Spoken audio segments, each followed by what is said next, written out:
Bonjour à tous, on se retrouve pour une nouvelle position de combinaison avec le trait pour les blancs, tour fou cavalier d'échanger, donc fin de milieu de partie, mais une attaque évidemment potentielle hein, pour les blancs. On voit ici avec le fou en direction du roi, vraiment le cavalier, le fameux cavalier hein, sur la case Kasparov, bon, la dame aussi très bien placée en plein centre de l'échiquier, et la tour sur la colonne ouverte, donc 4 pièces en attaque. Ça montre vraiment des possibilités. En plus, hein, le roi noir est bien bloqué hein, par les pièces blanches. Il n'y a pas énormément de pièces pour défendre. Le cavalier est un peu loin. Il est même attaqué par la dame, hein, seulement protégé par la tour.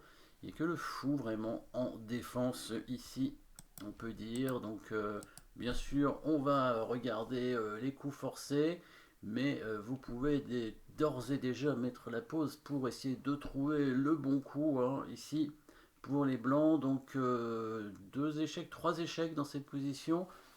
Bon, le sacrifice de dame semble pas satisfaisant. La prise du pion avec le cavalier, le problème c'est qu'il y a le fou évidemment qui prend, hein, donc ce fou est important évidemment pour la défense, hein, c'est probablement la pièce principale qui défend, hein, les autres sont un petit peu loin. Le cavalier en E7, bah, le fou pourrait prendre aussi le cavalier, bien évidemment. On va bien sûr rechercher du coup, si les échecs ne sont pas suffisants, une menace de mat. Et c'est là où vous rentrez en jeu. Hein. Il faut trouver la menace de mat. Bien sûr, bon, il y en a plusieurs. Hein. Il y a beaucoup de menaces de mat dans cette position. Menace de mat en un coup. Hein. Évidemment, il y en a plusieurs. J'en vois au moins trois, et toujours un petit peu dans la même direction, même si euh,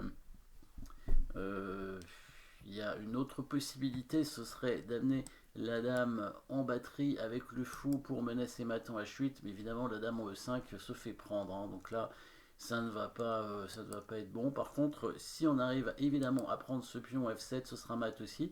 Il y aurait cette prise du cavalier ici, le pion qui défendrait, qui menacerait donc le mat, mais évidemment le cavalier se fait prendre. Par contre, vous avez certainement vu le troisième coup qui menace mat dans cette position, et la fameuse déviation, hein, ici, c'est pas une interception, c'est une déviation tout simplement. Hein, du fou. On a vu que tout à l'heure, le fou, c'était la pièce, la seule pièce pratiquement chez les noirs qui défend la position, avec le bon coup de tour évidemment en E7 qui menace donc Maton un coup hein, avec la dame qui prend.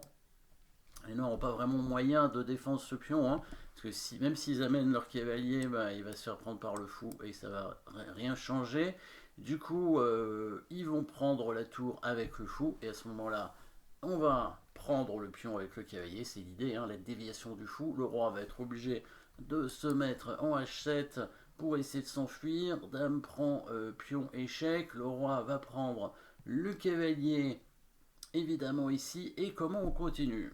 Alors, alors, fou prend tour, évidemment, cavalier prend pion, le roi est obligé d'aller en H7 pour éviter le mat immédiat, le roi prend le cavalier, comment on continue ici? Pas mal d'échecs possibles, hein, on va essayer de jouer les meilleurs coups. Euh, Peut-être les deux échecs fou et dame sont bons, mais il y en a un qui est quand même meilleur que l'autre, hein, puisque si on met la dame, il va quand même venir en G5, et on aura quand même beaucoup moins d'échecs. Il faut bien mettre le fou ici, c'est beaucoup mieux que la dame. Le roi ne peut pas repartir en H7, sinon le fou va faire une attaque à la découverte en F8 et ça va être mat au coup suivant. Ça va permettre à la dame du coup de rester hein, sur cette colonne où elle aura plus d'options pour faire des échecs. Si le roi vient en H5, la dame viendrait en F3. Si le roi vient en G5, on va encore faire un échec. Alors on va pas faire un échec de dame parce qu'il n'y en a pas de très bon, puisque si on fait dame D5, le cavalier va pouvoir couvrir, et là c'est plus embêtant. On va faire simplement un échec de pion, on pourrait faire F4, hein, mais je pense que H4 est encore meilleur pour attirer le roi. F4 va bloquer un tout petit peu la dame sur la colonne, donc je pense que H4 est meilleur dans cette position. On va obliger le roi à prendre le pion, même s'il ne le prend pas, on l'oblige avec la dame en F3. le roi prend le pion, la dame viendra en F4 sur échec, et là, on va mater en quelques coups, hein. N'hésitez pas à mettre la pause si vous voulez trouver le mat, mais je pense qu'il y en a plusieurs, hein. Oui, il y a plusieurs maths certainement. Bon, pas si sûr, hein, pas sûr qu'il y ait tant de maths que ça finalement, hein. Parce que si on met la dame en H6, le roi va venir en G4 et il menace de s'enfuir quand même en F5, hein. Donc si on fait F3, après le roi vient en F5, est-ce qu'il y a un mat après? C'est pas certain. Dame H3 peut-être. Dame H3, il n'y a pas beaucoup de cases avec le roi, mais il pourra revenir en F4. Pas sûr que ça mate quand même, hein. Non, peut-être que le mat est plus ou moins forcé.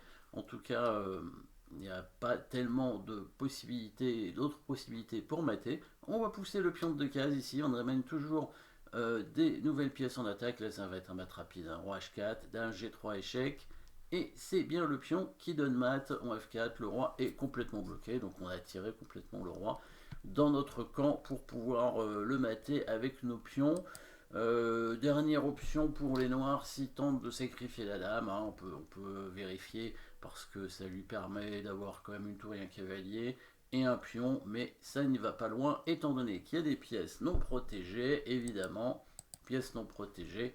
Donc ici, on va les attaquer en un coup, bien sûr, c'est pas très compliqué. La dame qui vient attaquer du coup la tour et le fou, le seul moyen pour défendre les deux en même temps, c'est de mettre la tour en 8 pour défendre le fou, mais du coup, on aura toujours des nouvelles pièces non protégées. On voit la tour et cette fois le cavalier. Donc ici, c'est facile de trouver aussi le bon coup. Il suffit d'attaquer les deux en même temps sans permettre à la tour de venir défendre le cavalier. Donc évidemment, dame C6, voilà, qui gagne une pièce et donc la partie, puisque les blancs resteront avec une dame en plus contre une tour, hein, c'est pas suffisant. Voilà, merci d'avoir suivi cette position et à très bientôt.